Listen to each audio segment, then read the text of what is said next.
തുടങ്ങി.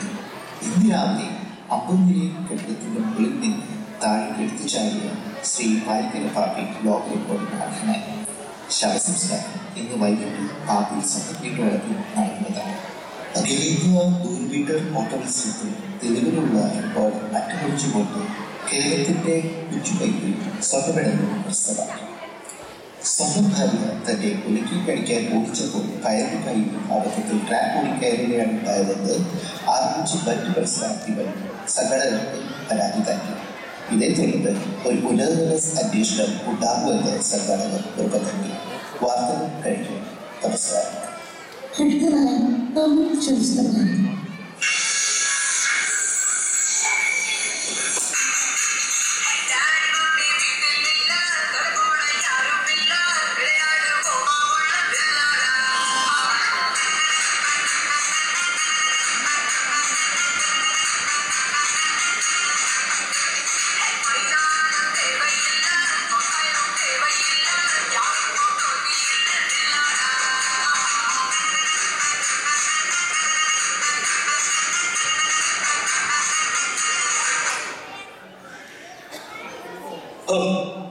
എപ്പോഴും ഇങ്ങനെ ഒന്ന് സുഖിച്ചു വരുമ്പോ അമ്മ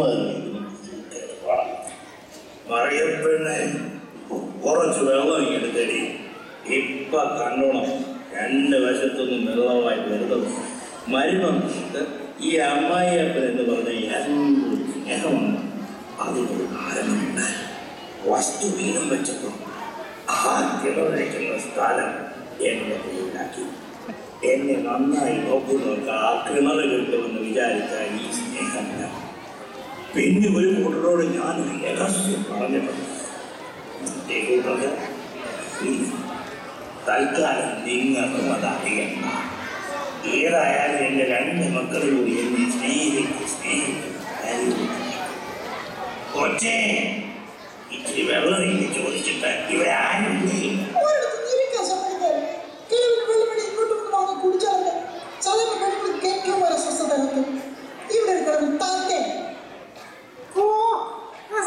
അവസാനം എന്താണെന്ന് അറിയാൻ വേണ്ടി നോക്കിയിരിക്കുന്നത് അവന്റെ കാറിച്ച. ഇയാൾക്ക് ഇത് എന്തിന്റെ സോക്കേടാ? കാലിൽ പരുവോ?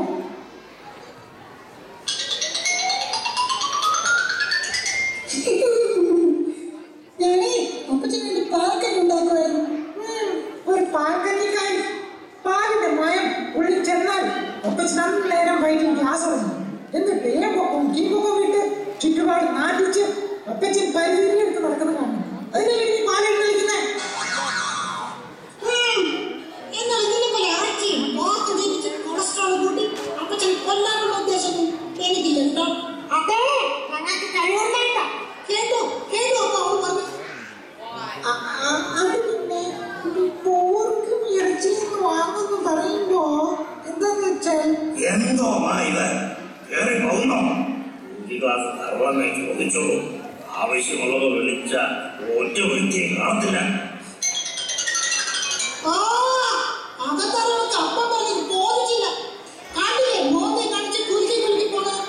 ഇതുപോലെ നന്ദിയില്ലാത്ത കൂട്ടത്തിലാണല്ലോ അപ്പൻ കണ്ണാസനം വീതിച്ചു കൊടുത്ത് ഒന്നിനും കൊള്ളാത്ത ഞങ്ങൾക്ക്.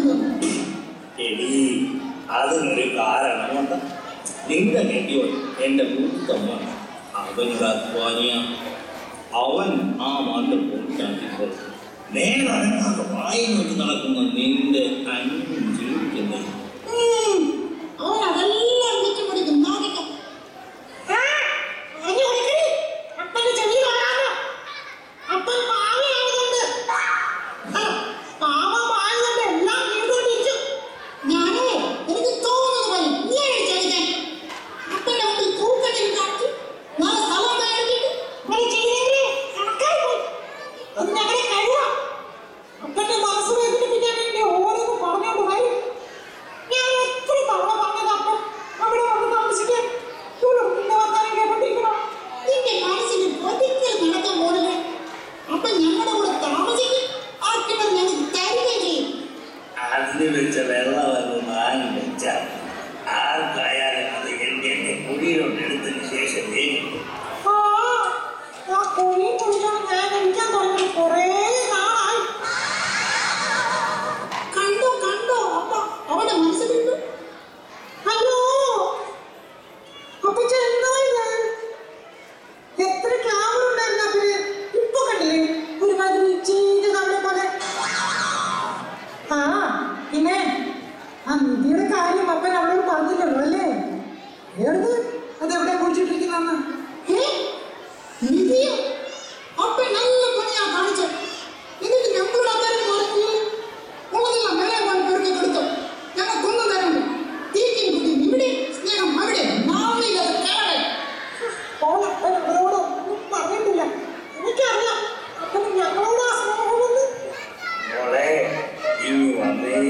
ഒറ്റയ്ക്ക് സംസാരിക്കാൻ കയറി പോയി കാണും. അപ്പച്ചന് എന്തോന്നിന്റെ സുഖമാണ് എന്നതാ ഇവിടെ കണ്ട് നീ വാഴയ്ക്കായ വിളിച്ചിട്ടുള്ളത് അപ്പച്ചനെ പറഞ്ഞു എലിയുടെ കാര്യം വാഴയുടെ കാര്യം ഞാൻ പറഞ്ഞു. എന്നതാടാ ചിരിക്കുന്നത്? ഓ ഇത്ര വിഷമിച്ചൊരു തമാശ പറഞ്ഞപ്പോ വെറുതെ ഒന്ന് ചിരിക്കാമെന്ന് വിചാരിച്ചതാ.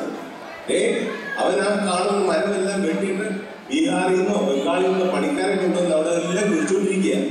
കാശ് തികയാനിക്ക് കുറെ കടം വാങ്ങിച്ചു എന്നറിയാം. ഏതൊരാളെന്ന് അപ്പച്ചനങ്ങ് പറഞ്ഞാലേ എങ്ങും പറയാം. അവിടെ നിധിയില്ല, ഒരു ഇല്ല. അങ്ങനെയെങ്കിലും അവൻ പണിയെടുക്കുന്നുണ്ട്. ഇനിയിപ്പോ അവൻ പണിയെടുപ്പിക്കുകയോ? അപ്പൊ അപ്പൊ ഞങ്ങളെ കളിപ്പിക്കായിരുന്നല്ലേ? അല്ല, നന്നാക്കാൻ കൊണ്ടുപോയി. എവിടെ വരെ കുളിച്ചു കുളമാക്കിയോ? അപ്പച്ചൻ ഞങ്ങൾക്കിട്ട് വല്ലാതെ പണിയാക്കുന്നത്. ഇതാ പറയുന്നത് മടിയൻ മല ചുമക്കുക.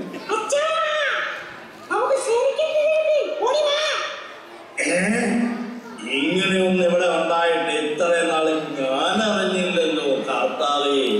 അപ്പോ ഭാഗ്യമുള്ള മടിയന്മാർക്ക് മല ചുമക്കാതെ ഇരിക്കും അല്ലേ?